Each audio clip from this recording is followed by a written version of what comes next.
very good. 你人，在实际上讲，我未看一半就尽量这边。200块，我人迄边啊，一半500本人抢个无啊。今两个人无上我这边，今两个人热滚，你知我过年啊，50几千啊，我人，你都是啊。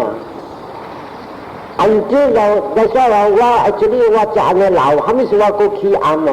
Because money is coming in and I cannot take and go and buy a estate or house or anything. So I divert a lot of my money to Lunas Temple. 我去看14个房间，咱个 shrine room 真啊大，真啊水 ，flooring 下少。我supposedly do everything， 但台湾看讲啊 ，it's a unique thing, very nice thing. 我去看 ，you are always welcome. Christmas Day 我人开幕，但係阿未開幕就過節我人出報紙 because I cannot send to everybody. So I put open invitation to all Lunas Heritage devotees. So if you think you belong or you are very grateful to me, come, welcome. 帶你 family 來看。organize a trip. No money, 香港唔是講就冇等隨處 because 佢冇學得我咪。Tell me, I need place. 嗱你係講啊 ，there are about 40 of us we need place. Maybe we will find houses for you. 我 some volunteers have come in 冇老講啊，我人載話幾個人會來，我人會接受。So all these things I find我人會。1 year it has come out and very wonderful. Kata langkong is a unique thing. In kong photograph see. Actually 我冇講人土里，特別人載咧人直直行，三當時行3000、5000、1000、幾百。Until 我人 actually 我唔係講啊，俾啊 I never ask for money. What is the time lang the teacher so here we end now. Let us say sadhu to everyone now. Sadhu.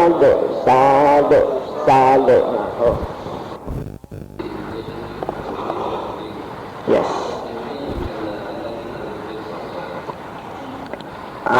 See that? The doctrine of Buddhism, or you say the 3 doctrines or doctrines, the doctrine of Buddhism. Yes. I want to get your words correctly. You want to hear about the doctrine of Buddhism. Isn't it? My beliefs and everything, yes. Our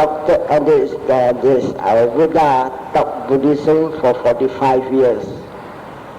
After the 45 years, he swept the ground and picked up a bunch of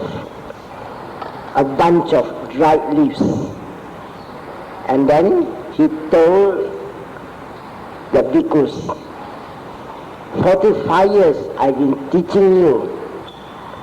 Those knowledges are just like the amount of leaves in my hand. What I have not taught you, what I know completely but I do not teach you, are just like the leaves on the ground. Yes. Actually, what happened is 3 o'clock we imprisoned the people who want to observe prison. And so you have to receive them and all these things. It's okay, but the So now I'm going to tell you. If you know, every Buddhist must know how to chant Itipiso Bhagava Arahang Samma Sambuddho Vichacharana Sampanno Sukato Lokavidu. These are the 9 virtues of the Buddha. He knows everything. His mind is so clean. Arahang, so clean, so pure, just like the sheet of white cloth that comes out from the factory. pure white. Not even a little amount of greed, of hatred, of delusion, of confusion. Oh no. No egoism, no pride. Very pure. And he discovered it himself. Nobody taught him. And his wisdom is so perfect that he is called all-knowing. Even today science try to improve and said that Buddha is behind time. No. He even said that the whole world, all this universe made up of this 31 plane of existence.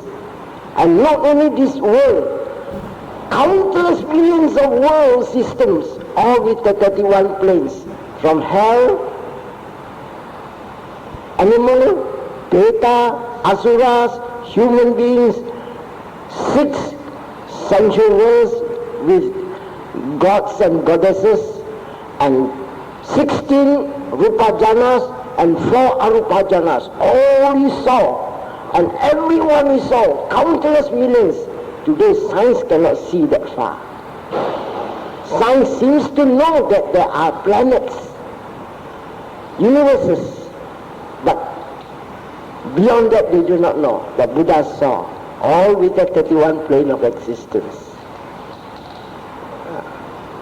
So he is called the all-knowing, fully enlightened, and he is so perfect that there is nothing in the world when you ask him, he cannot tell you. But there are certain things which people ask and he won't answer. For example, there was one little boy this morning who came and asked me, in the beginning, where do I come? Very common thing, isn't it? Everybody wants to know. And the Buddha said, if I answer you in the beginning like this, like that, will it help you in your struggle for salvation? It will not help you. Besides, it will make you more confused. And he gave a simile. You are wearing a turban. The turban is on fire. When the turban is on fire, what is the first thing you must do? Put out the fire. Meaning to say, you are burning with greed, hatred, delusion. You want to ask the beginning, what is the purpose? It won't help you. Now the thing is burning. Before I could answer, in the beginning you are like that. The burning will burn you to death. So he gave this simile. The immediate thing must be attended first. So when you try to put out the fire, you have put out greed, hatred, delusion, and you understand, no need to answer the question anymore. In other words, you yourself have understanding. In the beginning, where do I come from? So there are certain things which the Buddha will straight away tell you. Now we come further. When he left the world, what instigated him to leave the world? He was more or less inside his home, 3 beautiful palaces. And then one day he came out of the palace. The first time he saw, there was an old man. Inside the palace he saw only young people. But the first time when he saw an old man, he asked the charioteer, what is that thing so old, haggard, bent? And the charioteer said, that is an old man. What? Everybody must get old. Yes, you also will get old. I also will get old. My wife also will get old. She is now so young, so pretty. So that thing made an impression in his mind. And he wanted to know why people must grow old. He started to meditate. Then another day he went out and saw people sick, coughing, and they said, why? What is that man doing? Coughing and vomiting. and then collapsed. Then they said, the charioteer said, that is a sick man. What? Everybody must have sickness? Yes. After sickness, then you see, this is, then you have what you call, you get old, then you get sick. And the third time you saw a dead man where people are crying. What? People must, this is called death. What is it? Oh, when he dies, he leaves this body. And where he goes, all these things. So he pondered. And the last time when he went out of the palace, he saw there was this monk sitting underneath a tree and was meditating. And the face was so serene. And that thing gave him an impression. And then he asked the charioteer, why is he doing? He's meditating. What is the purpose of meditation? To find out the cause of all these things. Then he knew, I have to leave the world to find out why we are born, reborn, born, reborn, born, reborn. So that night he went home. But when he reached home, the evening he went home. When he reached home, his wife has given birth. And when he heard somebody say, your wife has given birth to a male child, when he heard this message, oh Rahula, Rahula, Rahula. What does it mean, Rahula? Burden, burden, burden. A child has come. Yet, with all that, he was so determined to renounce the world. So he renounced the world that night. And what was he doing? Meditating. And when he's hungry, he's human. He went and begged for food. And while he was meditating, he wanted only one thing. How to end this continual death, getting old, sick, and death. And the moment you die, rebirth is immediate. And if you want to know rebirth is immediate, I will recommend you to tomorrow evening's lecture. I'm going to talk on introducing Abhidhamma. That will be very substantial. That will be telling you what is this thing called I and mine? What is this thing called I or mine? And there you have got a psychoanalysis. You break up a human being and you found that every being is made up of only two things. There is a body, there is consciousness, and nothing else. Everybody says there is a soul. Everyone said soul. Where is the soul? Some said it is inside. Some said it is outside. Some say it is the small soul joining the big soul, like Mahabrahma. All these things you have tried and he found that was not the answer. Until he discovered this way. And he discovered this way by meditation. So this is not touching on Buddhism yet. I'm just introducing all these things. Now, when he got enlightened, he found a lot of antagonistic ideas within him. And these antagonistic ideas will flare up and challenge him. You are trying to discover the end of continuous getting old, sickness, death, and rebirth. And again it is going on and on and on. And those things some of we Buddhists call Mara. Mara can be internal, Mara can be external. Mara, can you understand Mara? Probably you can understand. Never mind, Mara is something that blocks you to get full enlightenment. So when he got enlightened, I will tell you what he did.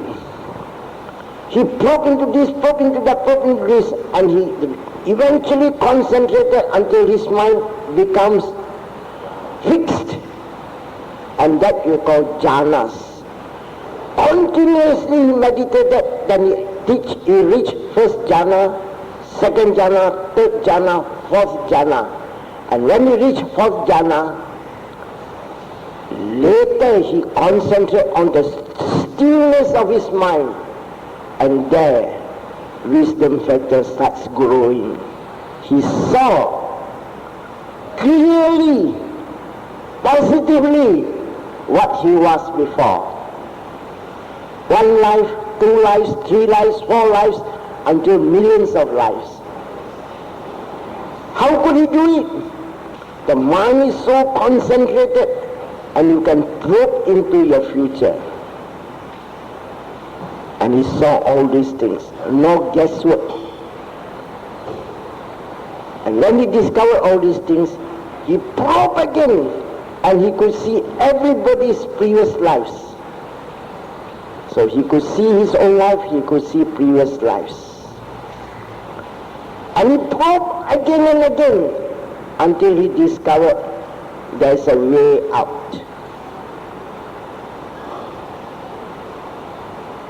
Out of what? Continuous rebirth, continuous getting old, continuous sickness, continuous death, and continuous rebirth, and over again. And now we come to the real Buddhism. When he became enlightened, the first thing he saw was 3 things he really positively thought. First thing, he found that why there are beings who are born very rich, millionaire's daughter, king's children. Why are some people born beggars, so poor, so wretched? Why are people, some born blind, so ugly? Some are people born rich. Who is responsible? And he discovered the cause. And the first thing is that when he discovered the cause, he knew that there is this thing called law of nature. There are 5 aspects of the law of nature. Every action has a reaction. That is the first thing he discovered. You shout in a valley,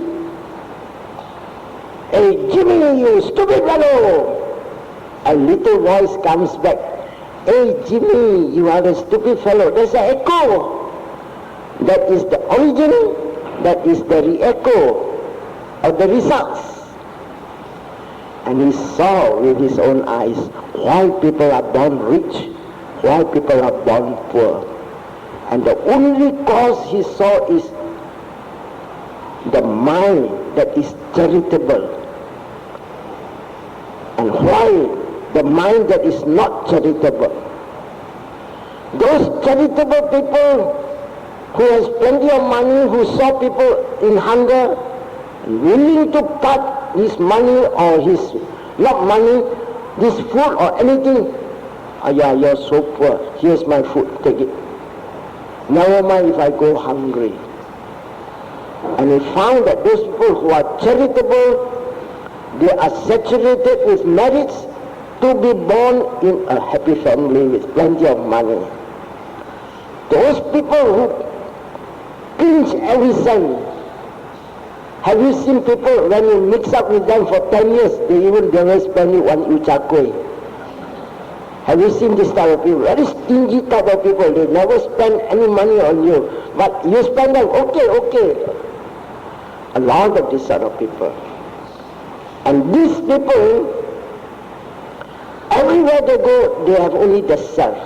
My money, why should I spend? But the other fellow, my money, but that man is in need, I'm willing to give. So there lies these 2 types of people. One is so charitable, he likes to help. And he's saturated with merits which will take him to a place well provided for, born a rich man. Anybody cannot understand, tell me. Oh, kalau cepat kacam tanpa lupa. And then those people who are very stingy won't spend even a cent. What is the cause? That egoism is the cause. Man, I work so hard. I want to enjoy. Other people must not enjoy. Selfish type, hoarding type.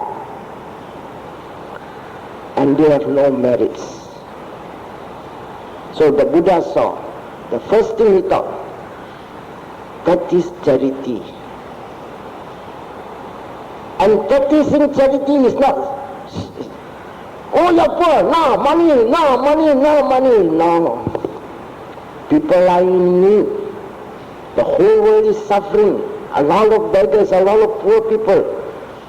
And you have extra money, you spend. But the Buddha never said, spend all your money and don't spend on yourself. No. Save yourself. Eat what you want. Extra money, you can help them. So the first cause of this, cause and effect was he saw. Charitableness condition you to be born a rich person. Non-charitableness condition you to be born a miserable, wretched person. If everything is caused by God, I'm going to tell that God, you are very cruel. Here is this man born so poor, born blind. And because the parents are beggars, they sweep every meal that people have left over. And they take home some of these meals and pass to the children. And you know, some of the meals are eaten by people who have got sickness. So they sweat probably TB germs, let us put it this way. And then they brought TB germs to the child who is already born poor, or who has not enough food. They got long blindness. Blind, poor, wretched, miserable, introducing sickness to them. Who is responsible? God. Poor God, you are very cruel. Why is a man born in the lap of luxury? Why is the man, before he was born, the mother was making a lot of money, and then the father said, hey, look at my little baby inside the wife's stomach, so you're bringing me a lot of luck. Buddha said, that man has come to the world overflowing with karma. He brings conditions that is going to make the father very rich. And the father will be loving the child so much. Here's a child, snubbed, looked down, spat by everybody. Here's a child, so blessed. Only one cause. And that cause is charitability. And if you want me to talk on charitableness, there are 8 hours I can talk to you. You spend 10 hours, or then you spend just half an hour doing charity. He will spend another half an hour doing charity. Same time, same months you come and do, but the results are going to be different. Because your mind is different and her mind will be different. I've always watched when I was a young man. I like to watch, stand on the road and look at people. In Penang Road, you know, have you been to Penang? Along the roadside, there will be bus stands. And a lot of young girls will be standing somewhere waiting for the bus. There comes 3 or 4 young men. I do not know how they walk past and then look at the pretty amount of girls, and there was a beggar sitting there with 3 or 4 children, and there will be some writing, the father is dead, killed by whatnot, and if you are charitable, please give. So there is a man suddenly taking out his purse and started to count $1, $2, $3, $4, $5, and then throw it to the woman. And the girls down there, wow, teacher pun hokan $5, wow. But there's another man who comes quietly. He also probably very rich, and he gave this $5. Nobody knows. Fold it nicely. Nobody is looking. Do you see the difference between these two people?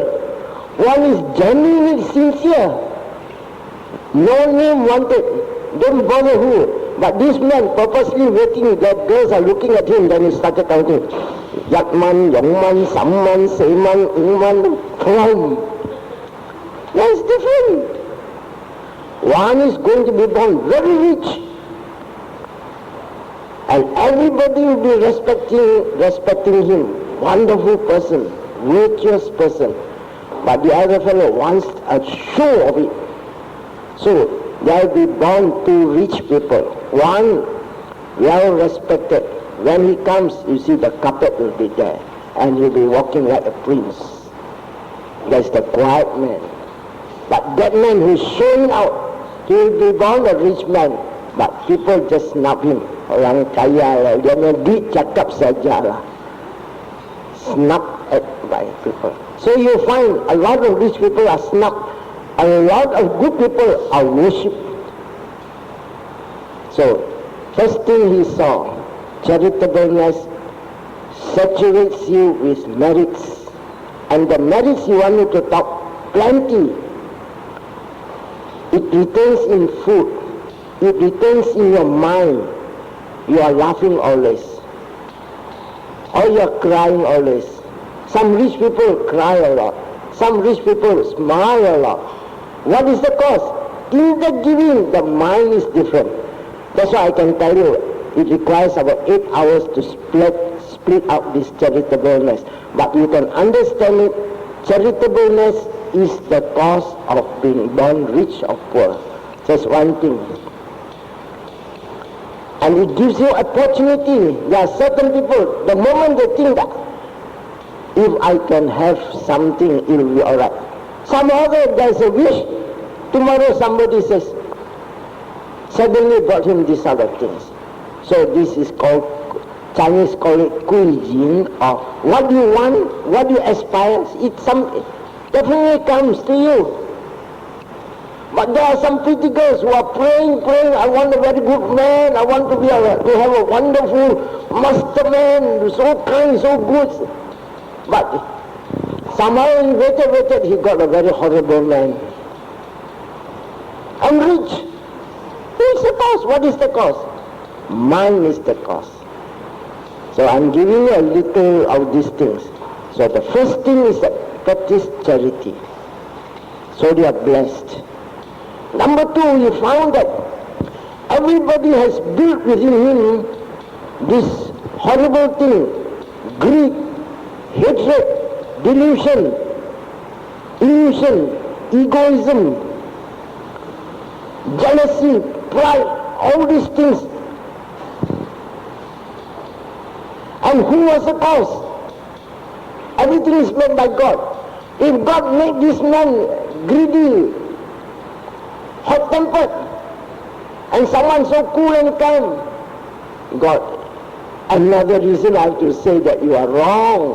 Why you give this man so full of miserableness? Why you give that man so calm, so serene? All self-made. So a person, Buddha saw that we are dominated by greed. And because of the greed, it is our duty as a Buddhist, we practice the 5 precepts. I will not kill. People are killing one another because of greed. I won't tell you, the war comes. Why do they attack another country? Because of greed. I owe you so much, I cannot pay. Because of greed. Why the baby cries? Because of greed. Stomach hungry. Why my husband went astray? Because of greed. You look all around you. Greed is one of the cause. So I said, I shall not kill. Whatever there is food, I eat. I eat to subsist, to subsist. Not I eat to make myself very nice, very beautiful. No. I eat and I refrain from killing. But if you keep on refraining from killing, you will come to a time when your mind is so developed, when you look at the animal that is going to be killed, not only will I not kill him, I pity him. He is suffering. And you carry on. You come to a stage where you want to protect every being. And this comes gradually by stages as you practice on. And if you know how to practice, which we are going to teach in the last night of my talk or tomorrow night, then you'll find that you develop a type of compassion for the whole world. You want everybody to be very happy, Why do you do that? Because you have cut down your ego. You want everybody to be lovable, loved by others. So, first thing, we do not kill. From a horrible monster, killing, destroying, you have developed yourself into a protective man, protecting every animal. It's not that development, that is development. And then Buddha saw, every being loves his life. If you love your life, and I also love my life, why should I kill you to make myself happy? No point. You also want to be happy, I will protect you. And I also want to be happy, I will protect myself. And if you are kind, you also protect me. So in this whole world, thou shalt not kill. If we never say thou shalt not kill, I observe the precepts of not killing. Because we are human beings.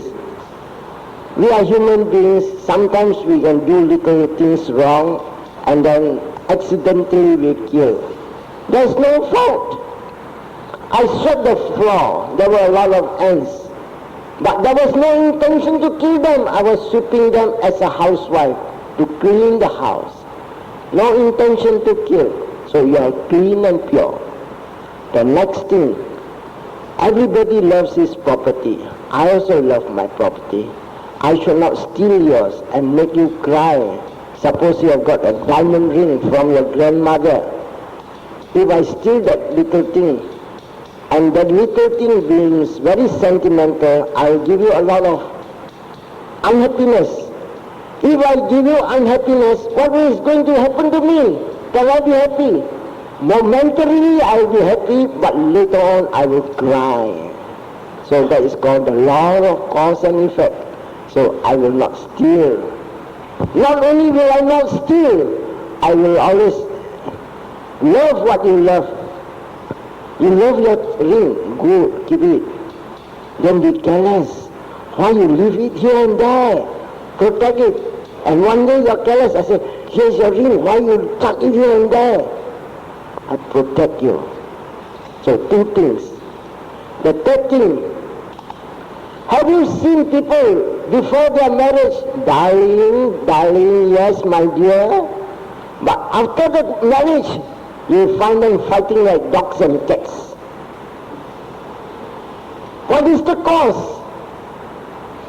The Chinese superstitious people say, what you call superstitious, they say, the fellow is tiger ear, you are a pig, so tiger eat pig. And so you know that. Can you understand those things? But I have seen pig eating tigers. Why? I will tell you. I've got two friends. One was a very rich girl. And this fellow is the pig ear, born in the pig ear. And there was this young man born with tiger ear. But they fall in love. They marry. And the father gave the daughter a house to stay free. And because the girl is very rich, the husband takes care of the wife very well and dare not even hurt the wife. And this is a case where the tiger is very frightened of the pig. So it's not necessary that the tiger always eats the pig. Here is a case where the pig is trying to swallow the tiger also. So you don't blame superstition. Buddha said, in a previous life you are married, but you chase after somebody's husband, one by one. You are a red flag. And you cause unhappiness in other people's family. And the law of karma will come. As you give unhappiness, the return will come. The law of nature will come. What will happen? The moment you say, I surrender myself to this man, I'll be a perfect wife, then you find yourself tied up. Every morning and every evening, quarrel. But before the marriage, darling here and darling there. What is the cause? You give unhappiness, the reaction has come. So he saw, I observe the precepts of not committing adultery. I wish you a very happy married life. May you and your husband live very nicely. When I wish you well, the reaction will come to me. The law of cause and effect has come in. And the fourth thing is that he saw in this world, swindling, cheating, lying, all. So he saw, I think I cut short these things. So eventually he said, don't observe the precepts of not telling lies. So that every time when you speak the truth, it is always the truth. Until everybody say, oh, Miss so-and-so, wonderful person, she will never lie, wonderful. And when you always speak the truth to your father and mother, did you break this glass? Normal child, I didn't do it. Why you are afraid of the thrashing?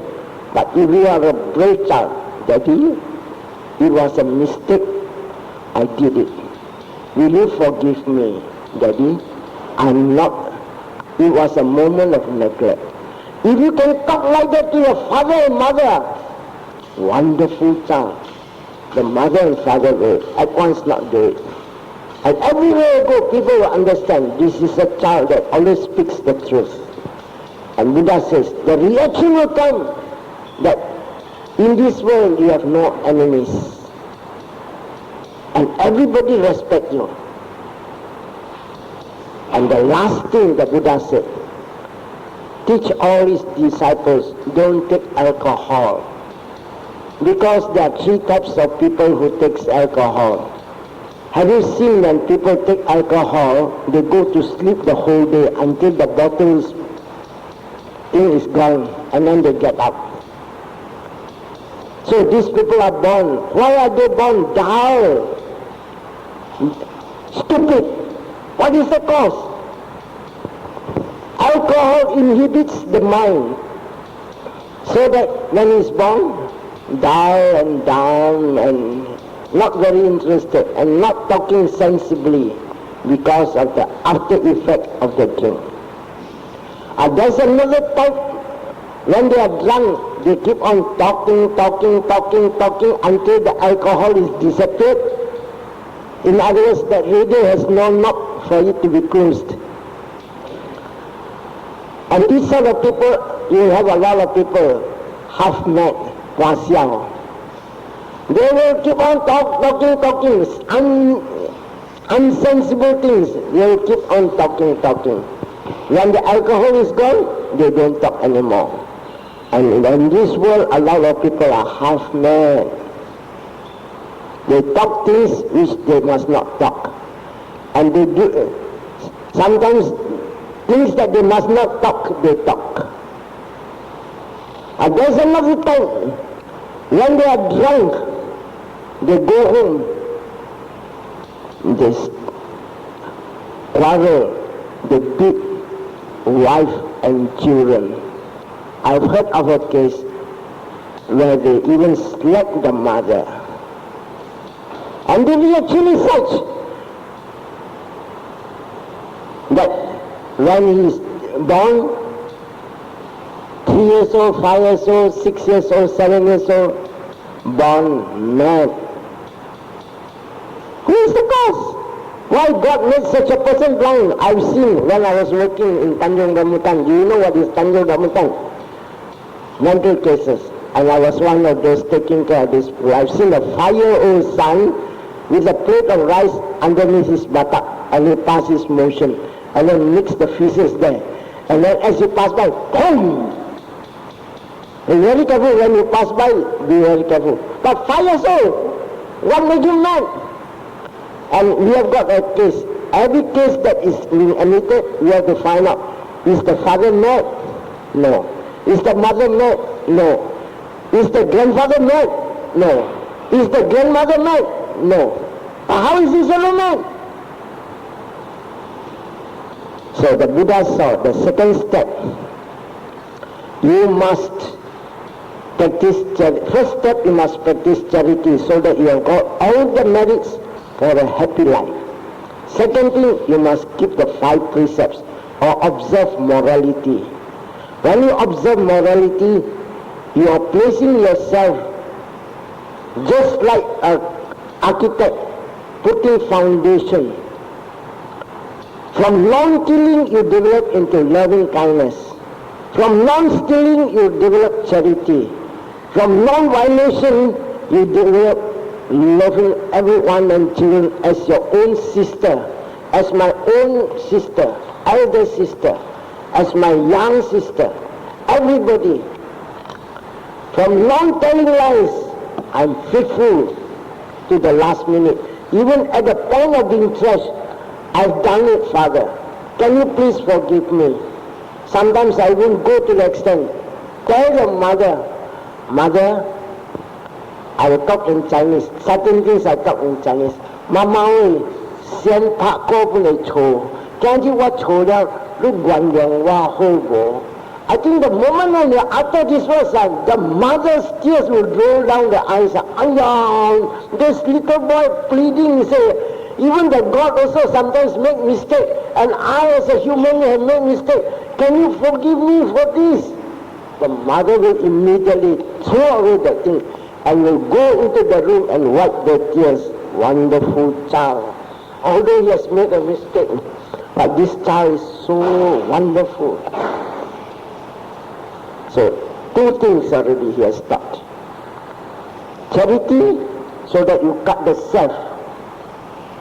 Cut the self. I want, you don't give. The self is the cause. I give. It is the non-self that is giving. And the second thing is practice your morality. That is the foundation. From there you are practicing to be good. And the third and the last thing, you must practice meditation. And the meditations are of 2 types. One is called samatha meditation, one is called vipassana meditation. I'm not going to talk too much on it, but I'm going to tell you what is the purpose of meditating. You keep on meditating until you come to a state called superhuman consciousness. And when you reach this superhuman consciousness, in a flare, in a glimpse, you experience what is Nibbana. And what is the purpose of having this sort of feeling of these sort of things? The moment when you touch this superhuman consciousness, you understand there is no I, no mine. And when there's no I, no mine, how can I steal your things? How can I kill you? Into a being that will even not do any of the 5 precepts that you have done. You can never kill. You can never steal. It is established in your subconscious mind. Even in your dream that you want to dream that I kill a snake, you can never dream of killing a snake.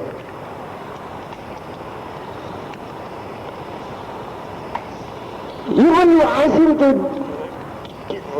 your father is hoarding up all these things, destroy him and collect these things, enjoy yourself. You cannot do these sort of things. And when this thought sometimes come to you, you shudder at it. Ayah! Such things can come to this evil mind. So the purpose of the Buddha's teaching, compared to other people now, we are coming nearer to what you are asked. Every religion wants to be happy, wants to go to paradise.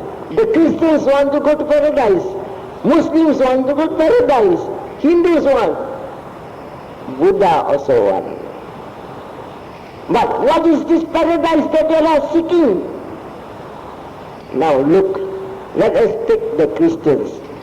When you die, you are born in heaven.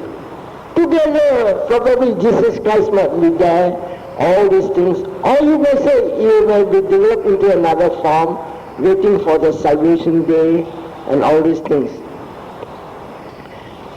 As long as you are having a body or a mind, you have not escaped. Why? You see, 2,500 years ago, the Buddha sat underneath a tree and meditated and saw whatever arises must fall.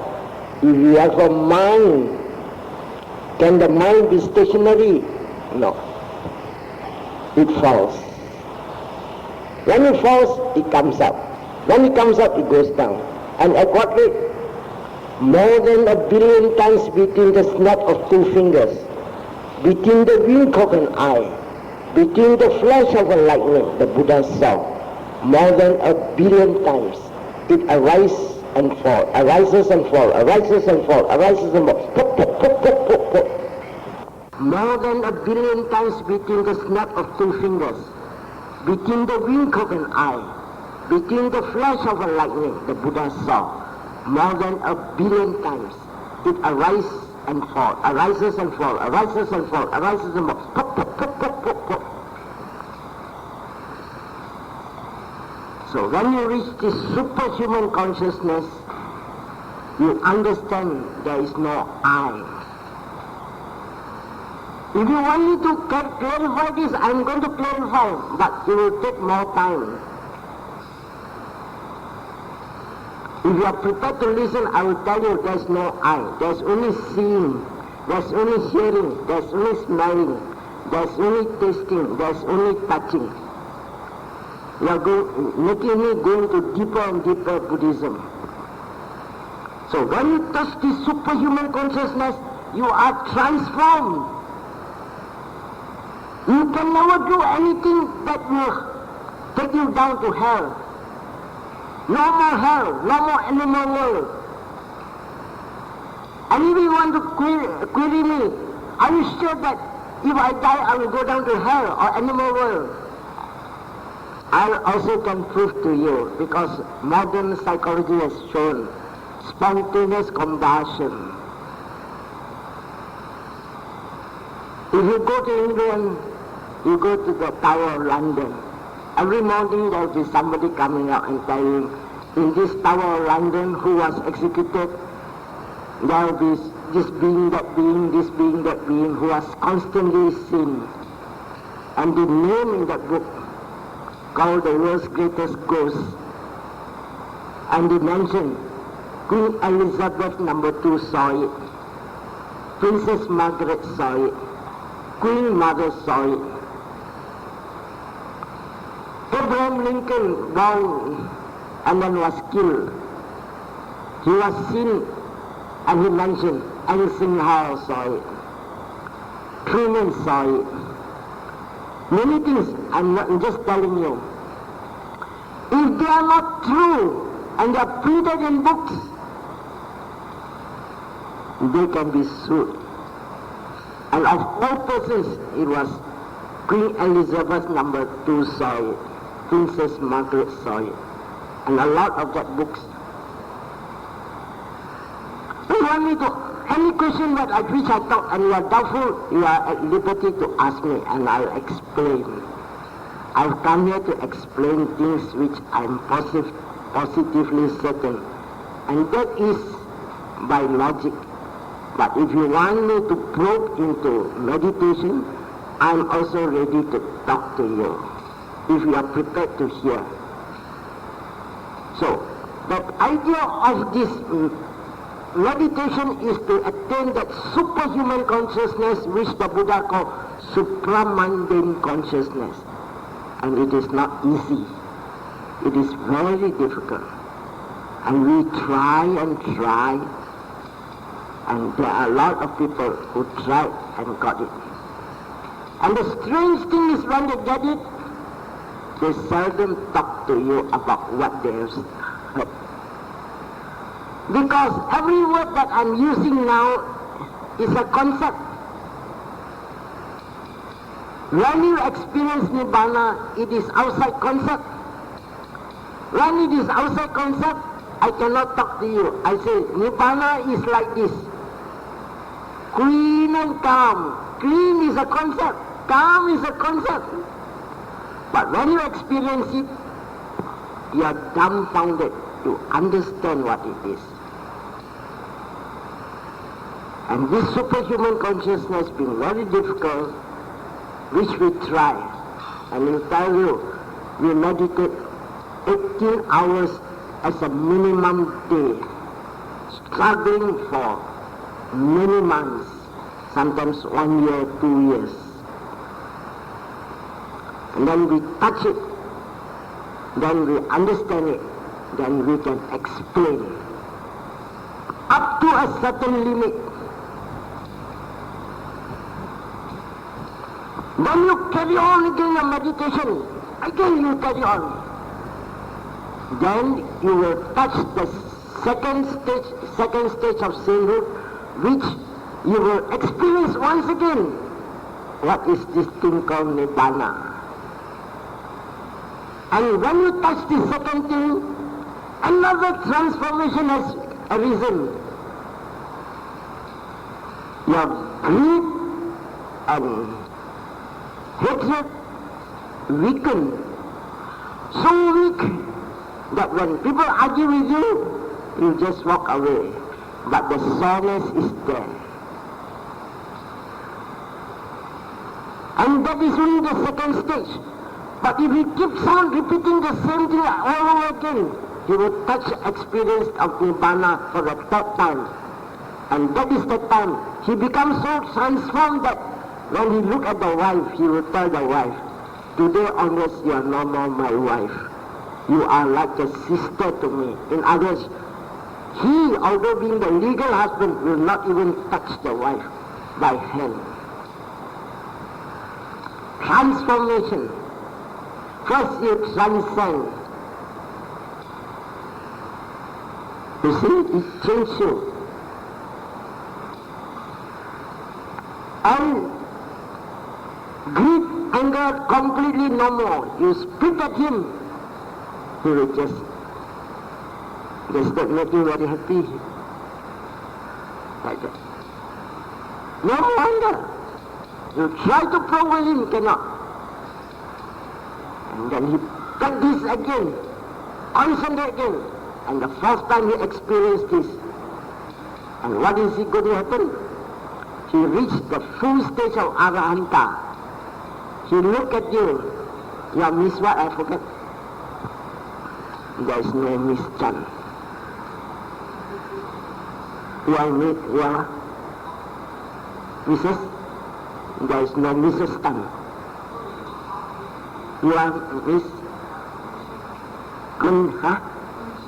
Continuous. There is no continuous. There is only minor matter. There is only minor matter. There is only minor matter. This is only minor matter. He understands. And he is a very pure man. He never laughs. Ha ha ha ha, he never laughs. Transformed, completely transformed. But he laughs. Sometimes he does not laugh, he smiles. And his way of smiling is different. When you see a clown misbehaving, you laugh. Very funny. But when you are an arahanta, you do not laugh at those people who are making tricks, that what we call clowns. And they look at the thing, the stupid man, confusing the whole world.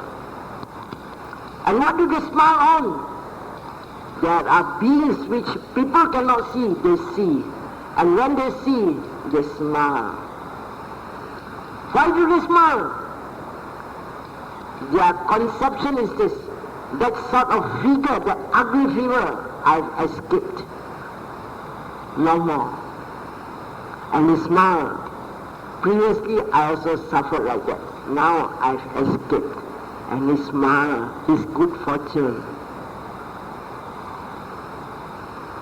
So I'm giving you a very concise thing. Our aim is to attain Nibbana. Other people's aim is to attain happiness. But you do not see this point. When you are happy, and when those things that gives you happy is taken away from you, sadness has come in. Because the things that I want is no more. You feel sad. When you are hot, you enter a cool room. Wow, so pleasant. Are you sure it's so pleasant? Stay another 3 hours in that cold room. Oh yeah, so cold lah, I want to go out lah. Then you stay there for another 3 hours. Oh yeah, so hot lah, I want to come in. So this is a very restless soul. It is only that when you dissolve into Nibbana, there is no hot, there is no cold. There is no I, there is no you. Can I make myself well understood or not?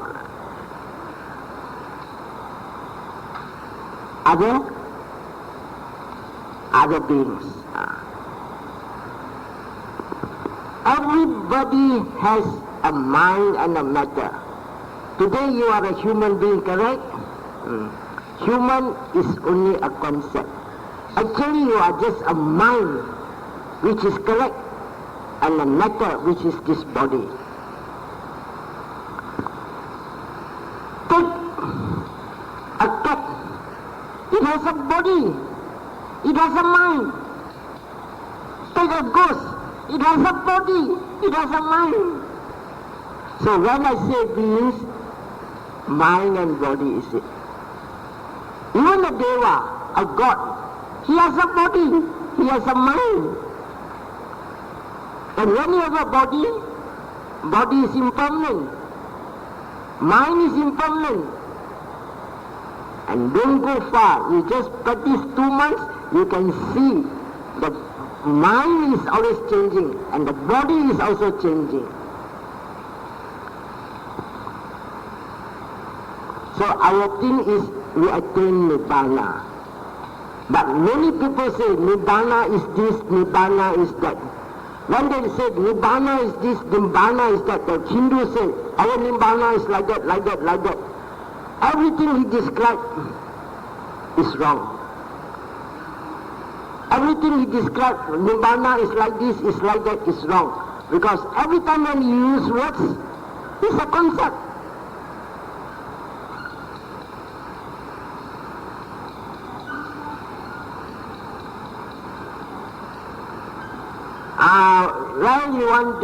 When you touch the first stage of sainthood, once you reach the first stage of sainthood, there is no Gostangia.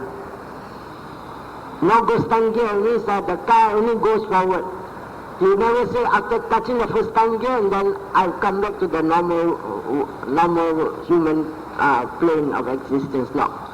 When you reach the first stage of sainthood, you are transformed. When you reach the second stagehood, you are further transformed. When you reach the third stage of sainthood, you are again further transformed. When you reach the fourth stage of sainthood, you already know what has to be done has been done. Stages of what? Nibbana. Nibbana there is no such thing as how many stages of Nibbana. 4 is Sotapan, Sakadagami, Anagami, Arahanta. They are called the stages of sainthood. The Hindus, they say they are sainthood. They think they are saints and everything. Their meditation is samatha meditation. And they reach certain stages when they are so calm and so serene that they even touch the stage of world of nothingness and they say they are saint. I don't want to talk about them. It is not proper that I talk and then they will compare and share. The concept of did I say Nibbana is nothing? Hindus say. Never mind. Be careful, sometimes the words I use. You think again further questions. Your questions are intelligent questions, so I like that to be explained.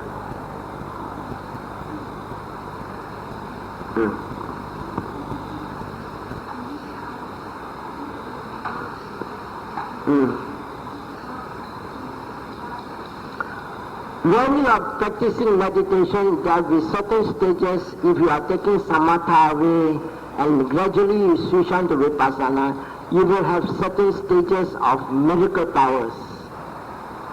Miracle powers are nothing but byproducts of meditation, and they are actually no good. Why? When you are having miracle powers, the tendency to show out is very great. And when you show out your tendency and make yourself well understood that I'm a strange person, a good person, or everything, that is egoism is there. Did you ever hear that I talk of this, I've attained this, I attained that? I never talk this sort of things. I talk in general.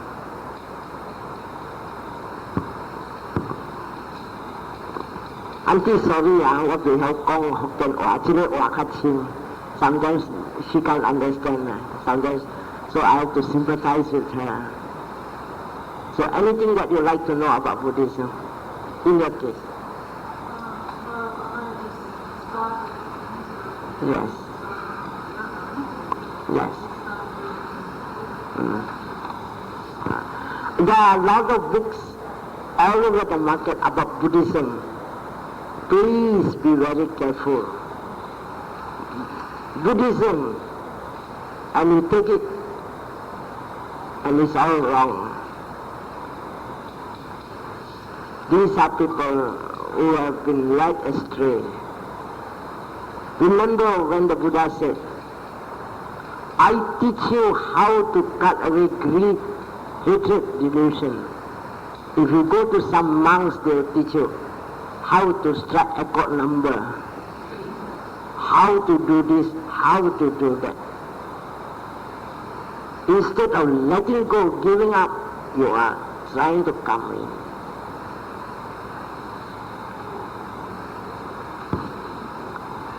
Today I'm penniless. I've no home, I've no money. Since I became a monk over 10 years ago, there's not even a single cent in my pocket. Without any cent, I've been to Nepal, India, Bangladesh, Burma, Sri Lanka, Thailand. And you all think, how strange I tried it and I can. When I reached Sri Lanka, my next destination was Mihintale. 12 miles, I walk. When I'm hungry, I stop in the rubber estate and took out my bowl and I went round the house. I never opened my mouth. When they give me something, Sukhi Hotu, may you be happy. When I went to the rubber estate, I ate my food. Then I start walking. Wonderful life. Today, sometimes if I try walking, I think I wanted to walk. Yesterday I really tried to walk. But they say, no, you can't walk. I said, why can't I? When I was in Penang, somebody invited me to the house, but he never sent car, because he never told me that he's going to pick me up. So I start walking. But I never reach my destination. Every time when I start walking, halfway somebody will come. Reverend, why are you walking? I say, I'm going to such a place. Why you are walking like that? Come. I will drive you. So I always get leaves. Because of my good merits.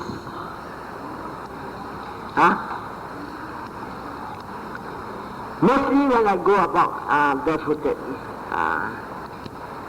On the road, never mind. The Buddha was barefooted until later on. It is this way, we are monks. We lead a very simple life. We treat this body as a tool. We walk. And nowadays, shaving, of course, I shave myself. We shave ourselves so that I'm different from you people. And when I touch my head, I'm bored. I must not do this, I must not do that, I must not go to supermarket. If I go to supermarket, what do I see? First thing the sales gets, hello, how are you? Then, oh, very pretty. Greed has arisen. And look at the things, wow, so beautiful. Greed has arisen. And then the smell, greed has arisen. Wow, anatahanga. Greed has arisen. So, when I feel my head, I must not go to supermarket. When we dress ourselves, I'm a vagabond. I live a life of poverty. I'm happy as I am. And I tell you, one day, drug addicts went to my hut. And they thought all the Chinese monks are rich people. So they came very aggressive, walked into my thing, opened my thing. I was meditating beside. So I opened my eyes and saw them. All these drug addicts, you can know by the smell, very strong smell. And then with candles and everything in their hands, they are going to start taking drugs. So when they stop, they look at this, at that. Actually they came to rob, but they saw nothing. Because in my heart there were only 8 things. There was this sarong, there was this dress, there was this belt, there was a sankati, a cloth. 4 things. There is a strainer where there is water coming from the stream. I collect the water, filter the water, and I drink. When I feel like taking Ovaltine, I close my eyes and drink Ovaltine. And sometimes I even get the sensation of Ovaltine coming in. Very wonderful life. So that is the 6th thing. Fifth or 6th thing. Fifth. Then I have got a shave my head. 6. The 7th is I have a bowl. And the 8th is thread and needle. I stitch myself. Sometimes I'm lazy, I tell you how we stitch, Get the plaster, there's a cloth underneath. When somebody says, wait, I pull. I say, please don't do it. Very quick. So when I'm free, I stitch. When I'm not free, plaster. Finish. Very simple life. Not only they won't rob me, After that, they went and stole rambutan and they sent rambutan to me.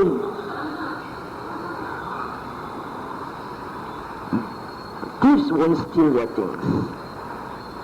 And even ghosts also won't come near you. I do not take it.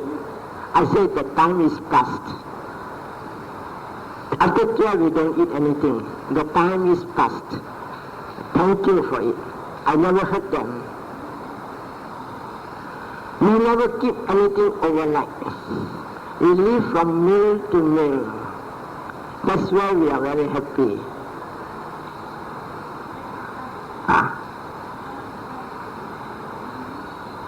If I know that it is stolen thing, I say I have sufficient food.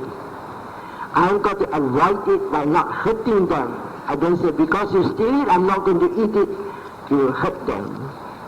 I just say, it is time, I've eaten or I have sufficient things, I don't want to accumulate too much things. You won't hurt them. Okay, any more questions? Ask what you want to know. Are you a Buddhist or not a Buddhist? You are not a Buddhist then. You are? So the aim is very important. The aim is Nibbana. And the interpretation of Nibbana is different. Anything you describe in words, it is not Nibbana. Nibbana is like this. Nibbana is like that.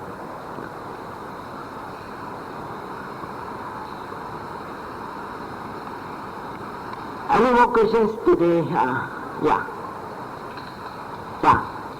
Yeah, you ask as much as you can. If they are not asking, you ask. My timetable. I go to bed at about 9:30 or 10. I get up at 3 a.m. And that is called a very wonderful sleep. When I get up, I chant. 1 hour of chanting. Then after the chanting, I never get up. I continue on with my eyes closed on meditation. 6:30, somebody who are kind enough to give me some breakfast. From the time somebody would have a thought for me, they got some chao fan or yu chao kueh and coffee. And I take them. Sometimes I bless them, sometimes I don't bless them. Then I do my other work, like washing my robes, sweep my room, do all this, do all that. And then the clock comes. Then I talk to one by one, or groups, until it is 10:30. Then I sit down on my place. People are giving me food. That is my last meal for the day. I accept them. And as I accept them, I chant, bless them. And they chant their way, they have their own chanting, and I as a monk, my chanting. After that, 12 o'clock or 12:30, everybody disperses home. And I'm alone in a temple. And I have nothing to eat except what is left, not on the food. What is left is more or less taken by the devotees. If extra, they take home. Nothing is kept overnight. If you start keeping things overnight, you are hoarding, which is greed. So, like that, sometimes people after all this meal, everything is all right. Sometimes they go to sleep. I dare not go to sleep because it will make myself habitual. So I keep myself occupied. How occupied? When everything is in a mess, I tidy, I polish, I sweep the floor.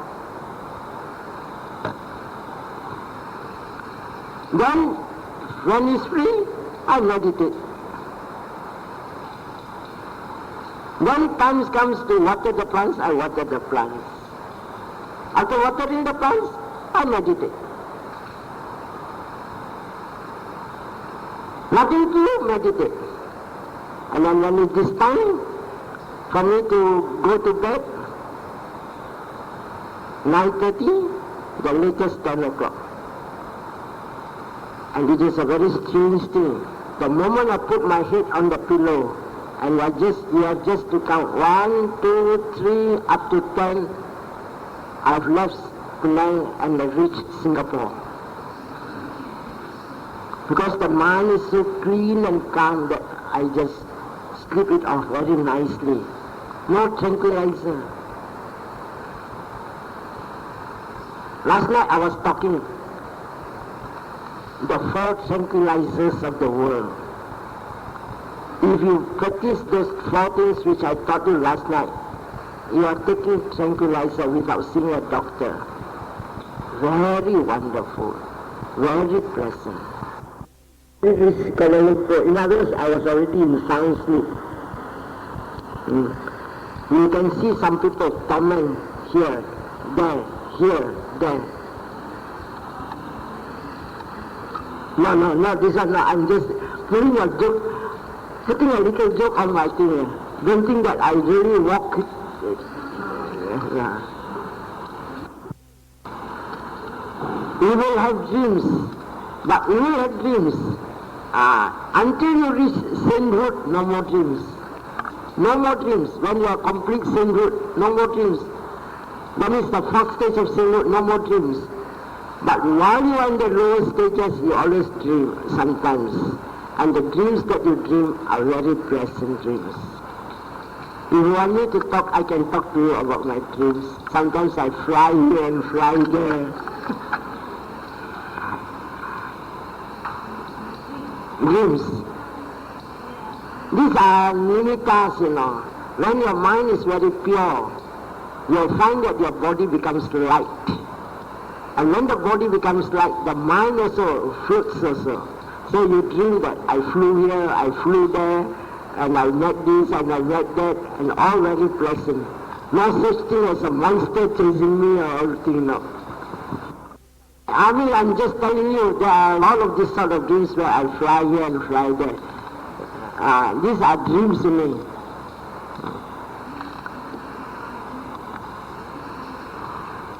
I want to tell you one special dream, very funny dream one day. I was meditating. Suddenly my body flew. I flew out of the window. I remember 90 degrees. So then I saw everybody. Then I went to a mosque and I saw everybody down here. And I was there in France watching them. I don't put all these things in the paper. I'm just telling you, not very pleasant. But these are strange dreams, And now that I'm in this stage, I understand they are nimittas. Nimittas are what I call projections in your mind, telling you that your state of mind is so clean and calm. Nothing else. So you will never have such a fight, quarrel, or pushed. No.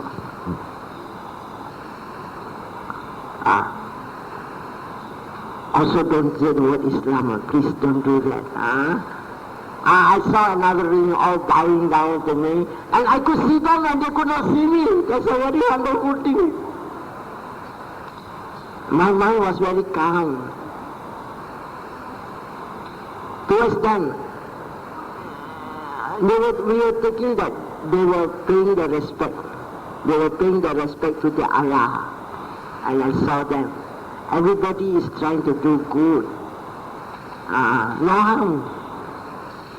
But don't mention those things. Buddhist salvation concept. Once you attain Nibbana, you are no more rebirth. When there's no more rebirth, there's no more getting old. There's no more sickness. There's no more death. There's no more having enemies.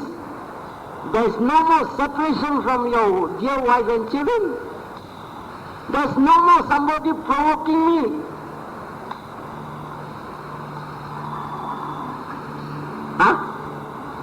No sensitive issue here? Yes. We accept. Everybody has got ideas of happiness. And if the happiness is the one to be born in the heavenly world, very good. You call that Nibbana, very good. Carry on. They want to have one heaven, let them have. They want to have many heavens, let them have. I will take care of myself. We never criticize. You see, there are people who work very hard. They save a little food and then give me money, give me this food. Then I bless them. I chant a little thing, which means to say I repeat those words which the Buddha taught. And when I chant those things, I expect them to understand those things. Now I'm a monk. People offered me food. And then I will always tell them, continue to be a good person. Be kind to people who are practicing purity. So that when the time comes that you want to practice purity, you will have all the facilities. And sometimes I chant those words which the Buddha advised his disciples.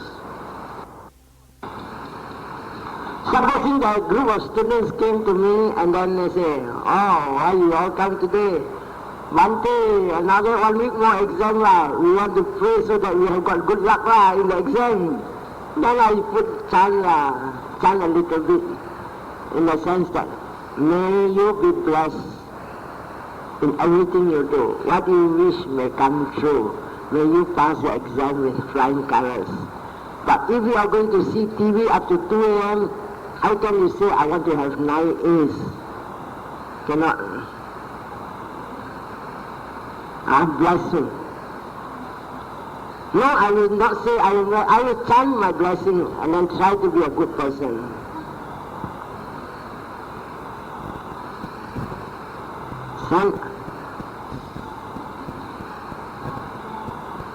Some are blessed, some are don't blessed because their time is a factor. Sometimes time factor. I stop my meal at 12. Sometimes up to 11:30 or 11:50 they brought me some food. Then I cannot bless them already. Put the food, I ate. When they give me food, I never look at, wow, such a nice girl. Greet her, citizen. Mostly I bow down my head. But sometimes when they put their food into my bowl, I can know it is a lady's hand or a man's hand. And that also there is what I call a phenomena asking me, look up, very pretty, look up. These are fighting instincts against you as long as you are not pure. We are always tempted. Every time when you see, every time when you hear, every time when you smell, every time when you taste, every time when you touch, or every time when you think, you want to have a very clear picture. When you have a clear picture, you look. The more you look, the more you think. And the more you think, the more defilements you are going to get.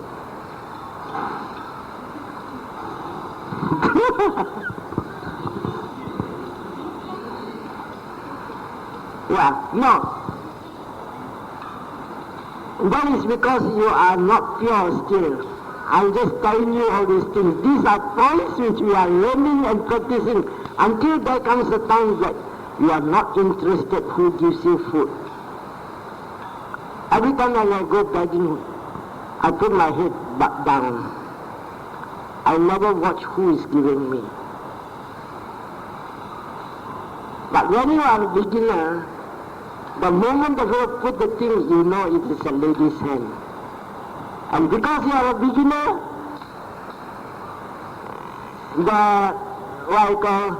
the idea of look up who it is, comes. These are called conflicts.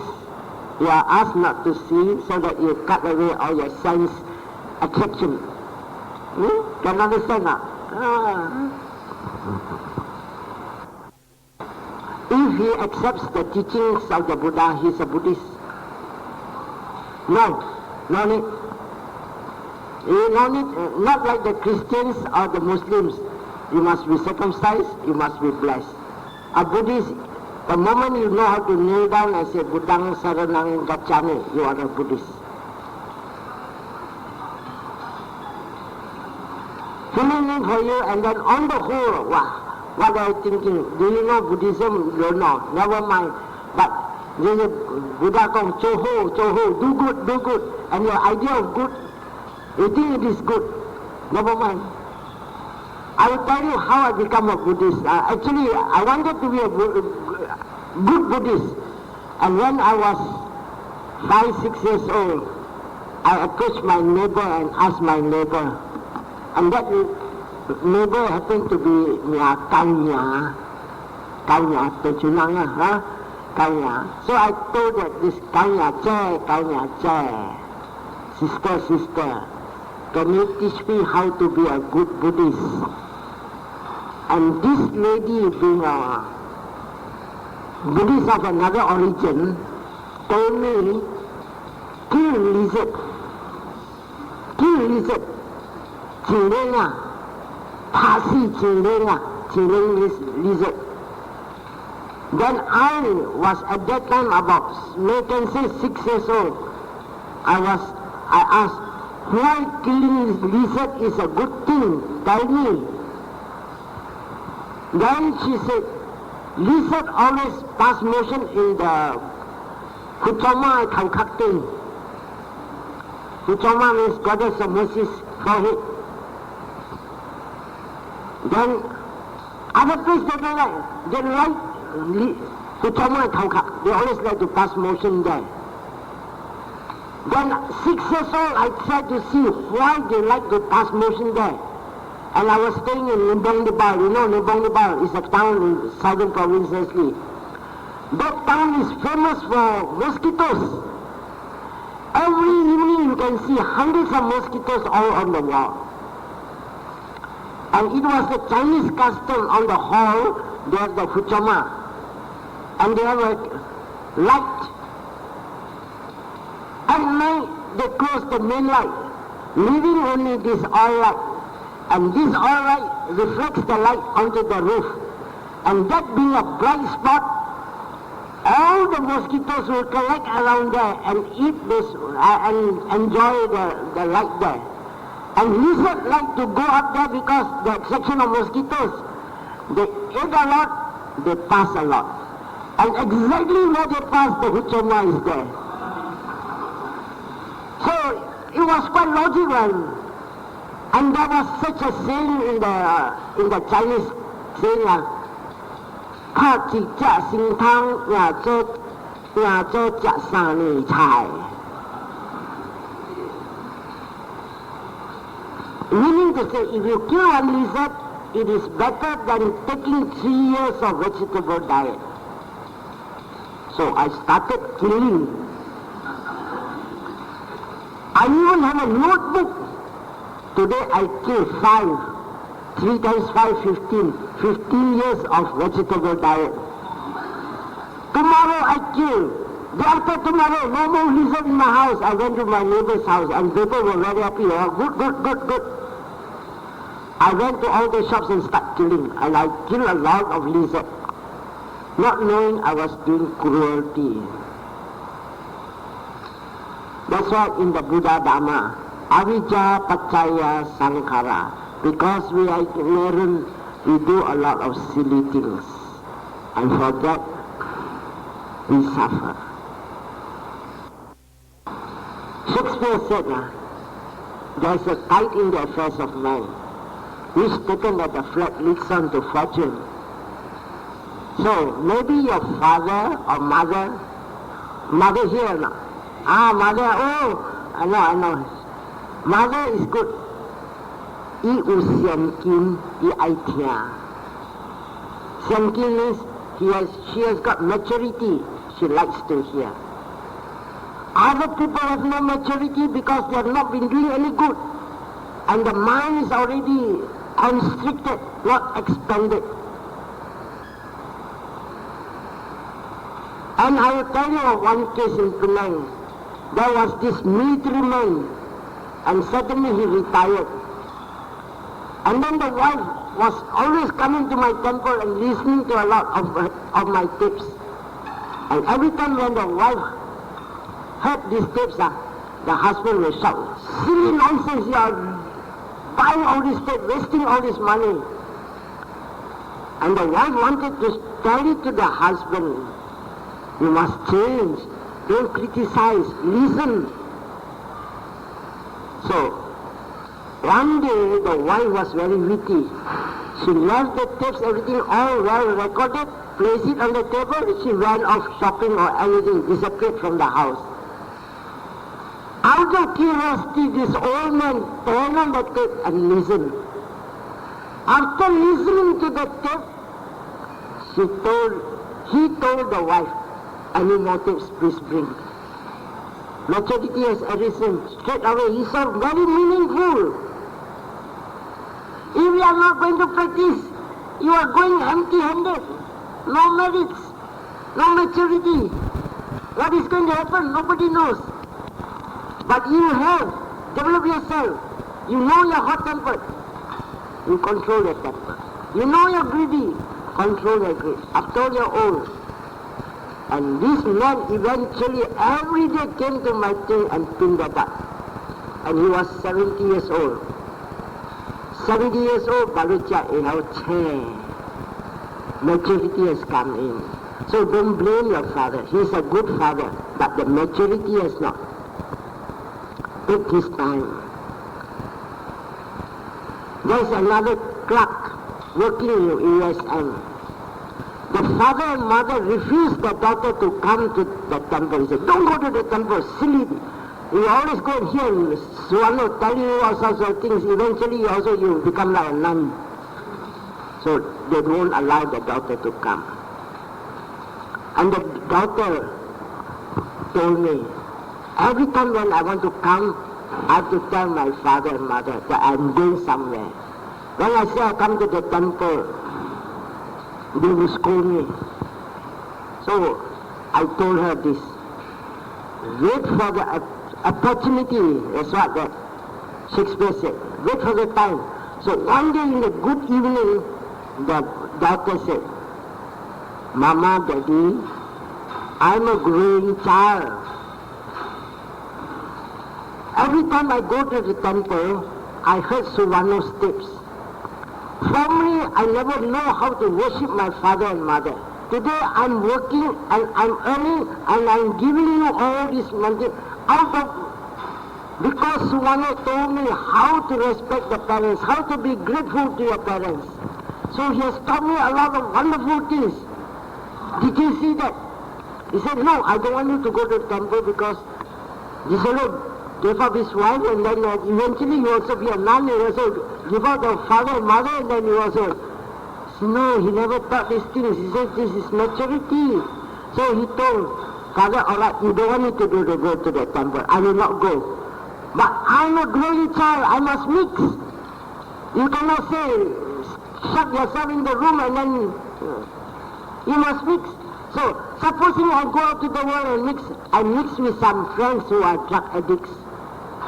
What is going to happen to me?